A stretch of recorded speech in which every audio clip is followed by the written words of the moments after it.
Alright guys, moving on to stage 7 here. This is the sacrifice stage. Another annoying stage to deal with, just because there's a lot of moving around, so melee DPS are going to have a bit of a hard time on this stage. The exception being Nightblades, because they do have ambush, which allows them to basically teleport across half the map. So entering the stage, you have 3 altars here, north, west, and east. Throughout the stage, there will be Daedric Sacrifices that spawn in the north, west, and east that will slowly start walking towards these altars. If they get to the altars, they will transform into one of 3 possible mobs. They'll either spawn into a harvestor, a couple of scamps, or a titan. It all depends on what they're wearing. The cloth ones will spawn scamps, the heavily armored one will spawn a titan, and the medium armor one, the kind of lightly armored one, will spawn a harvestor. So if you must allow a sacrifice to get through, make sure it is the lightly clothed one, because you do not want to deal with a harvestor or a titan on top of all these adds. Priority target here are going to be your casters and Daedroth and your Spider Daedra. They've added 2 new mechanics to the Daedroth since Morrowind. The first one is he will slam his feet on the ground like that and create shockwaves out. Second one is he'll rear his head back and launch fireballs at enemies on players that are close enough to him. Those fireballs will knock you down and create a fire rune, as well as dealing significant amount of damage. You can block or dodge roll out of those fireballs though. Spider Daedra have your typical Spider Daedra mechanics. They can be chained, so I do recommend chaining them into the center of the arena, just to help group up the adds so your DPS can AoE them down. Your casters in particular are going to be very difficult to deal with. If you have Absorb Magic, I recommend using it as a tank, because you'll be taking a lot of damage from casters in this stage. If you're a Dragon Knight, you can use Reflective Plates or the other morph, Dragon Scale Armor, to kind of help mitigate some of that damage as well, because it will reflect 4 of the last projectiles to hit you within 4 seconds. So general strategy here, tank needs to take all the adds, while the DPS deal with the sacrifices. Generally how it works is 2 DPS will each take one side. Normally it is west and north. If you do not have a Nightblade, if you have a melee DPS, such as a Mag DK, a Stamsork, something like that, have them take the north sacrifice and then head to the east sacrifice once they're done. The west DPS can also head to the east once they're finished with their sacrifices. Just so that way they can cover all 3 bases. Sacrifices do start spawning starting on round 1, so do keep that in mind. They start off only 1, but starting on round 4, you'll start seeing sacrifices at all 3 corners. So you're going to need to DPS them down. If your DPS is not high enough, you will have to deal with the adds that spawn if they reach the altar, and in general, you don't want that to happen.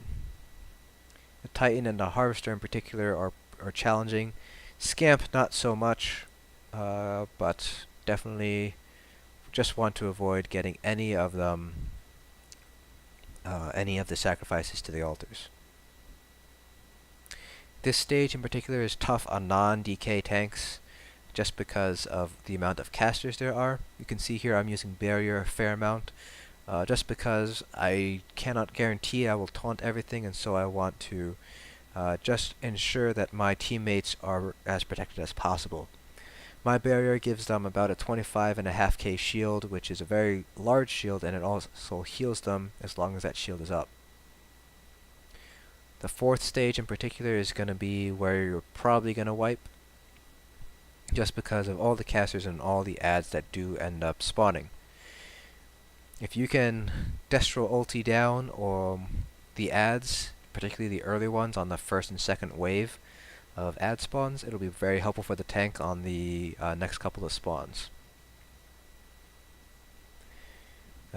The casters tend to spawn on the east side there, so I would highly recommend start your taunt on the east side of the arena and then work your way back around to the center. Do keep in mind that on the west side there are two sacrifices that spawn relatively close together. So if you're at a DPS, don't worry too much about the east side adds. The tank and the healer alone should be enough to sustain and keep themselves alive through the adds. Worry about burning down sacrifice. You see there, we didn't quite get that west sacrifice, so there is the harvester there. If that happens, the tank will need to basically self-sustain through adds, while the healer and the 2 DPS get over there and kill that harvester down. So this stage in particular is kind of tough resource-wise on the tank.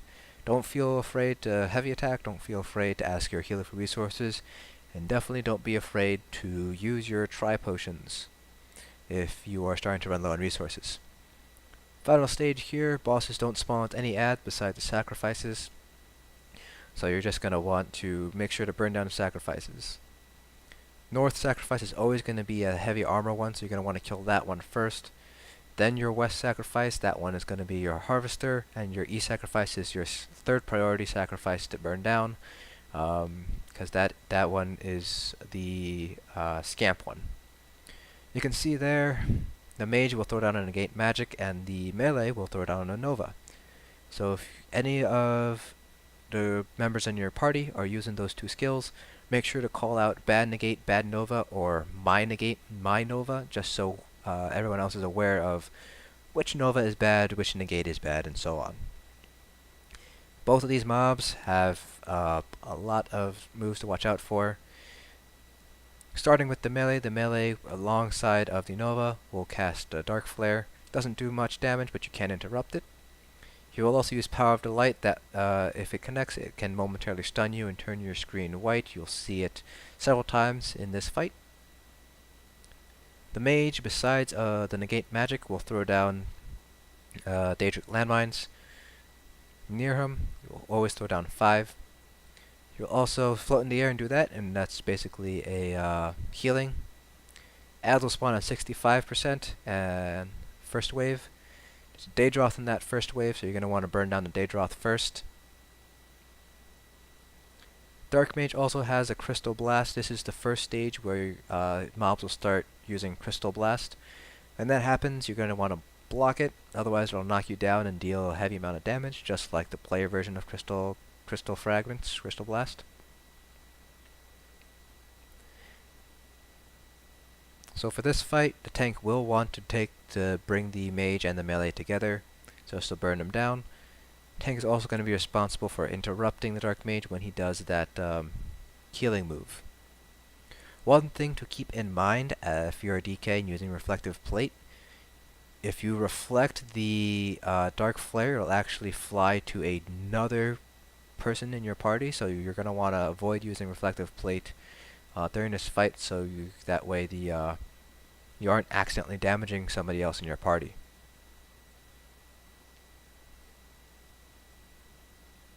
You can see here sacrifices will continually spawn during this fight, so you're just going to want to take out the sacrifices when they do spawn. Again, you always want to take out the mage first in these sort of boss fights. Second wave of adds is going to spawn at 35%. There are no Daedroth in the second wave of adds, so you don't have to worry about taunting them or dodge rolling or getting rid of avoiding the fireballs. You'll see sometimes Rain Notifier will tell you have unstable core on you. Don't need to worry about that. It doesn't seem to do anything as far as I can tell.